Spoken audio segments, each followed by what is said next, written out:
माननीय वित्त मंत्री जी।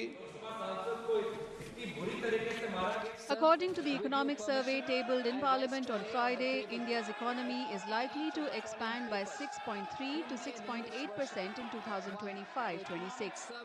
The growth projection for next fiscal year is lower than what is needed to become a developed country by 2047, which requires a sustainable annualized growth of nearly 8%.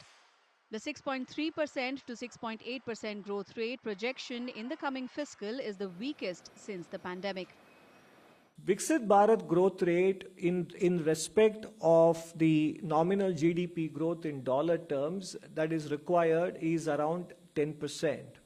And I think it is not something that is achieved on an average, on a year after year after year. There will be years when we will achieve more than that, and there will be years when we will achieve lower than that, depending on the global scenarios.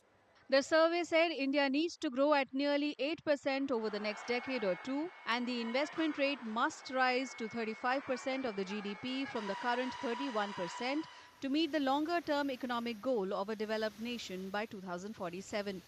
The IMF projects India to be a $5 trillion economy by financial year 2028 and $6.3 trillion economy by financial year 30, with an annual nominal growth rate of 10.2% in USD terms. The pre-budget document predicted that food inflation is likely to soften in the January to March quarter as some vegetable prices will ease seasonally. I believe that on the core inflation side of it, it will remain subdued and well within the 4% target, much below the 4% target. But yes, food inflation is expected to come down because there are assumptions that the next output will be strong, and also the next monsoon is possibly going to be good. But we know that there are extreme weather events that are happening, and the economic survey also highlights that the frequency of extreme weather events is very high, and that could impact agricultural output.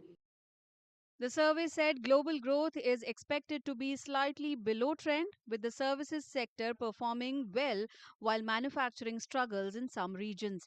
On the external front, the economic survey further reported due to contraction of global demand, Indian merchandise exports have grown moderately while imports have been strong due to domestic demand.